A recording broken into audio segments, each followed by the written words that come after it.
ಇದು ಬಿಜೆಪಿ ಅಷ್ಟೇ ಅಲ್ಲ, ಮತ್ತೊಂದು ಕಡೆ ಕಾಂಗ್ರೆಸ್ ಕೂಡ ತನ್ನ 2ನೇ ಪಟ್ಟಿ ಬಿಡುಗಡೆಗೆ ಕೌಂಟ್ ಡೌನ್ ಅನ್ನು ಶುರು ಹಚ್ಕೊಂಡಿದೆ. ಈಗ ಆಲ್ರೆಡಿ ಹೈಕಮಾಂಡ್ ಮಟ್ಟದಲ್ಲಿ ಚರ್ಚೆ ಆಗಿದೆ.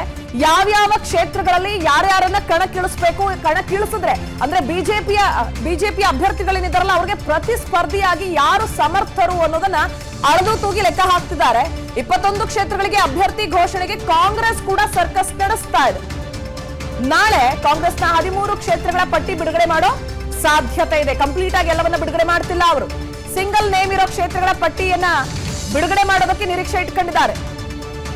ಅಂದ್ರೆ ಎಲ್ಲಿ ಪೈಪೋಟಿನೇ ಇಲ್ಲ, ಇವರೇ ಫಿಕ್ಸ್, ಇವರೇ ಸಾಕು ಅಲ್ಗೆ ಅನ್ನುವಂತಹ ಸಿಂಗಲ್ ನೇಮ್ಗಳಿದ್ದಾವಲ್ಲ, ಆ ಕ್ಷೇತ್ರಗಳ ಪಟ್ಟಿ ಬಿಡುಗಡೆ ಮಾಡ್ತಾರೆ. ಇನ್ನು ಮಗನಿಗೆ ಟಿಕೆಟ್ ಕೊಡಿಸುವಲ್ಲಿ ಮಹದೇವಪ್ಪ ಏನಾದ್ರೂ ಯಶಸ್ವಿ ಆದ್ರ, ಹೈಕಮಾಂಡ್ ಹೇಳ್ತಾ ಇದ್ರು ಮಗ ಈಗ ಬೇಡ, ನೀವೇ ಕಣಕ್ಕಿಳಿರಿ, ನೀವೇ ಚುನಾವಣೆಯಲ್ಲಿ ಸ್ಪರ್ಧಿಸಿ ಅಂತ. ಆದ್ರೆ ಮಹದೇವಪ್ಪ ನನಗ್ ಬೇಡ, ನಾನು ಸಚಿವನಾಗಿದ್ದೀನಿ ಸಾಕು, ನನ್ನ ಮಗನಿಗೆ ಟಿಕೆಟ್ ಕೊಡಿ ಅಂತ ಹೇಳ್ತಾ ಇದ್ರು. ಎಲ್ಲ ಒಂದ್ ಕಡೆ ಅವರು ಯಶಸ್ವಿ ಆದ್ರ ಚಾಮರಾಜನಗರ ಕ್ಷೇತ್ರಕ್ಕೆ ಕಾಂಗ್ರೆಸ್ ಅಭ್ಯರ್ಥಿ ಫೈನಲ್ ಆಯ್ತಾ? ಎಚ್.ಸಿ. ಮಹದೇವಪ್ಪ ಪುತ್ರ ಸುನೀಲ್ ಬೋಸ್ಗೆ ಟಿಕೆಟ್ ನೀಡೋದು ಫಿಕ್ಸ್ ಆಗಿದ್ರೆ ಇಂತಹದೊಂದು ಪ್ರಶ್ನೆ ಯಾಕೆ ಮೂಡ್ತಾ ಇದೆ ಅಂದ್ರೆ ಸಾಕಷ್ಟು ರೀತಿಯಾದಂತಹ ಚರ್ಚೆ ಆಗ್ತಾ ಇದೆ. ಇನ್ನೊಂದ್ ಕಡೆ ರಕ್ಷಾರಾಮಯ್ಯಗೆ ಚಿಕ್ಕಬಳ್ಳಾಪುರ ಲೋಕಸಭೆಯ ಕೈ ಟಿಕೆಟ್ ಸಿಗುತ್ತಾ? ಅವರು ಕೂಡ ಪ್ರಬಲ ಆಕಾಂಕ್ಷಿ ಇದ್ದಾರೆ ಕಾಂಗ್ರೆಸ್ ಪಕ್ಷದಿಂದ. ಕಾಂಗ್ರೆಸ್ ಹೈಕಮಾಂಡ್ ನಿಂದ ಅಧಿಕೃತವಾದಂತಹ ಘೋಷಣೆಯೊಂದೇ ಬಾಕಿ ಇರೋದು. ಸಾಕಷ್ಟು ಟಫ್ ಫೈಟ್ಗಳಿದೆ. ಚಾಮರಾಜನಗರಕ್ಕೆ ಸುನೀಲ್ ಬೋಸ್ ಒಂದಷ್ಟು ಸರ್ಕಸ್ ನಡೆಸ್ತಾ ಇದ್ದಾರೆ. ಮಹದೇವಪ್ಪನವರ ಪುತ್ರನಿಗಾಗಿ ಮಹದೇವಪ್ಪ ಕೂಡ ಸರ್ಕಸ್ ನಲ್ಲಿದ್ದಾರೆ. ಚಿಕ್ಕಬಳ್ಳಾಪುರ ಕ್ಷೇತ್ರಕ್ಕೆ ಬಂದ್ರೆ ರಕ್ಷಾರಾಮಯ್ಯ ಅವರು ಕೂಡ ಪ್ರಬಲ ಆಕಾಂಕ್ಷಿ. ಬೆಂಗಳೂರು ದಕ್ಷಿಣದಲ್ಲಿ ಸೌಮ್ಯ ರೆಡ್ಡಿ ಅವರು, ಎಲ್ಲ ಒಂದ್ ಕಡೆ ರಾಮಲಿಂಗಾರೆಡ್ಡಿ ಬೇಡ ಲೋಕಸಭಾ ಚುನಾವಣೆಗೆ ಸ್ಪರ್ಧಿಸೋಕ್ಕಾಗಲ್ಲ ಅನ್ನೋ ಒಂದು ಅಸಮಾಧಾನ ತೋಡ್ಕೊಂಡಿದ್ರು ಅಂತ ಹೇಳಲಾಗ್ತಿತ್ತು. ಬಟ್ ಅಲ್ಲಿ ಸೌಮ್ಯ ರೆಡ್ಡಿ ಅವರನ್ನ ಕಣಕ್ಕಿಳಿಸೋದಕ್ಕೆ ಚಿಂತನೆ ಇದೆ.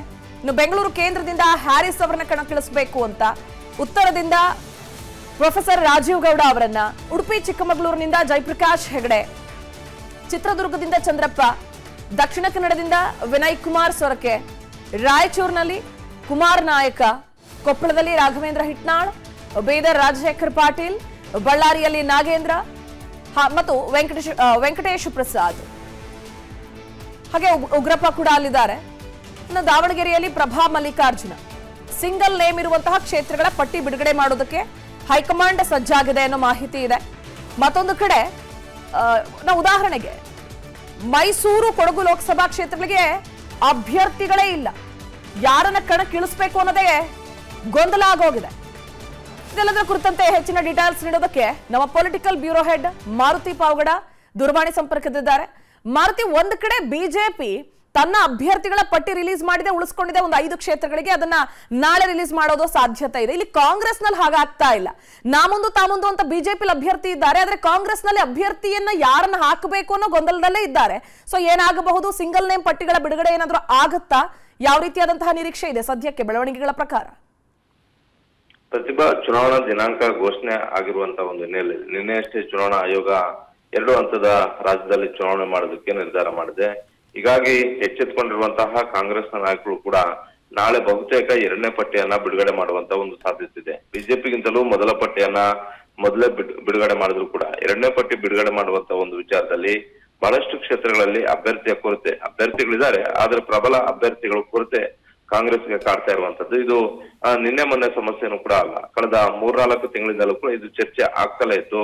ನಮಗೆ ಪ್ರಬಲ ಅಭ್ಯರ್ಥಿಗಳ ಕೊರತೆ ಇರೋದ್ರಿಂದಲೇ ನಾವು ಗೆಲ್ಲೋದಕ್ಕೆ ಆಗ್ತಿಲ್ಲ ಅಂತ. ಹೀಗಾಗಿ ಪ್ರಬಲ ಅಭ್ಯರ್ಥಿಗಳನ್ನ ಹುಡುಕಾಟ ಮಾಡೋದ್ರಲ್ಲೂ ಕೂಡ ಈ ಬಾರಿನೂ ರಾಜ್ಯ ಕಾಂಗ್ರೆಸ್ ನಾಯಕರು ವಿಫಲರಾದ್ರ ಅನ್ನುವಂತ ಒಂದು ಪ್ರಶ್ನೆಗಳು ಸಹಜವಾಗಿ ಉದ್ಭವ ಆಗಿದಾವೆ. ಈ ಹಿನ್ನೆಲೆಯಲ್ಲಿ ಪಟ್ಟಿ ಬಿಡುಗಡೆಗೆ ಸ್ವಲ್ಪ ಸಮಸ್ಯೆಗಳು ಆಗ್ತಾ ಇರುವಂತದ್ದು. ಬಹುತೇಕ ನಾಳೆ ಇಲ್ಲವೇ ನಾಡಿದ್ದು ಸಂಜೆ ಒಳಗಾಗಿ 2ನೇ ಪಟ್ಟಿ ಬಿಡುಗಡೆ ಆಗುವಂತ ಒಂದು ಸಾಧ್ಯತೆ ಇದೆ. 2ನೇ ಪಟ್ಟಿಯಲ್ಲಿ ಸುಮಾರು 13 ಅಭ್ಯರ್ಥಿಗಳ ಹೆಸರು ಅಂತಿಮ ಆಗುವಂತ ಒಂದು ಸಾಧ್ಯತೆ ಇರುವಂತದ್ದು. ಯಾವೆಲ್ಲ ಕ್ಷೇತ್ರಗಳಿಗೆ ಈಗ ಸಿಂಗಲ್ ನೇಮ್ ಶಿಫಾರಸು ಆಗಿದಾವೋ ಅಂತಹ ಕ್ಷೇತ್ರಗಳನ್ನ ಘೋಷಣೆ ಮಾಡುವಂತದ್ದು. ಕೆಲ ಕ್ಷೇತ್ರಗಳಲ್ಲಿ 2-3 ಆಕಾಂಕ್ಷಿಗಳಿರೋದ್ರಿಂದ ಅವರನ್ನ ಕೂರಿಸಿ ಸಮಾಧಾನ ಮಾಡಿ ಕೊನೆ ಕ್ಷಣದಲ್ಲಿ ಆ ಪಟ್ಟಿಯನ್ನ ಬಿಡುಗಡೆ ಮಾಡುವಂತ ಒಂದು ಸಾಧ್ಯತೆ ಇದೆ. ಪ್ರತಿಭಾ, ಓಕೆ, ಥ್ಯಾಂಕ್ ಯು ಮಾರುತಿ ಡೀಟೇಲ್ಸ್ಗಾಗಿ. ಅನುಕ್ಷಣದ ಸುದ್ದಿಗಳಿಗಾಗಿ ವಿಸ್ತಾರ ನ್ಯೂಸ್ ಯೂಟ್ಯೂಬ್ ಚಾನೆಲ್ ಸಬ್ಸ್ಕ್ರೈಬ್ ಮಾಡಿ. ಹೊಸ ಸುದ್ದಿಗಳ ನೋಟಿಫಿಕೇಶನ್ಗಾಗಿ ಬೆಲ್ ಐಕಾನ್ ಕ್ಲಿಕ್ ಮಾಡಿ. ಲೇಟೆಸ್ಟ್ ಅಪ್ಡೇಟ್ಸ್ಗಾಗಿ www.vistaranews.com ವೆಬ್ಸೈಟ್ಗೆ ವಿಸಿಟ್ ಮಾಡಿ. ಅಂಗೈಯಲ್ಲೇ ಜಗತ್ತಿನ ಸುದ್ದಿ ತಿಳಿಯಲು ವಿಸ್ತಾರ ನ್ಯೂಸ್ ಕನ್ನಡ ಆಪ್ ಡೌನ್ಲೋಡ್ ಮಾಡಿ.